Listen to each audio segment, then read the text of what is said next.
কত বড় একটা অমানুষ হইতে পারে পোলাপান। এই গাছের মধ্যে পাখি ছিল, এক পিচ্চিয়া ইট মেরে দেখেন পাখিটারে কি করলো।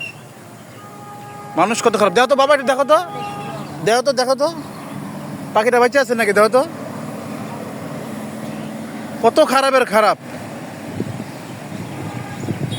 এমনি গাছ কাইটা পাখি থাকার জায়গা নাই, দু একটা গাছ আছে তার দিক দিয়ে পাখিটারে মেরে ফেলাইলো। এই দেখো তো, উঠাও তো, দেখো তো বেঁচে আছে নাকি, দেখি দেখি। এটা মানে কাকে ঠোকরাইছে।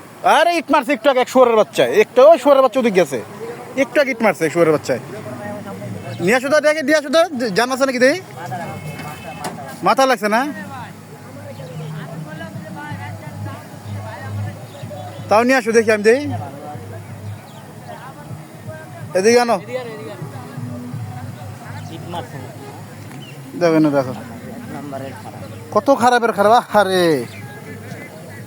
দেখেন মানুষ কত খারাপ।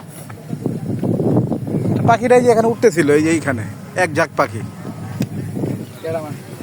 এক জানোয়ারের বাচ্চা ছোট পোড়ালায় ইটটা মারে দাও পাখিটার কি করলো। আরে দেখো পাখিটার মেরে মাথায় পড়ছে মনে হয়। ওহ, এত খারাপ এই দেশের মানুষ। এই দেশের মানুষের যে কি হইব, এত জঘন্য এই দেশের পোলাপান। চিনো, তুমি চিনো হারামজাদার, চিনো? কত খারাপের খারাপ। আমি দেখলাম যে এই পাখিগুলি এক ঝাঁক পাখি ভট করে ইট মারলো। আর বাহাই যা ঘুষে আলাদা পাইতো। উফ, মায়েরা আবার নিচে দেখছে।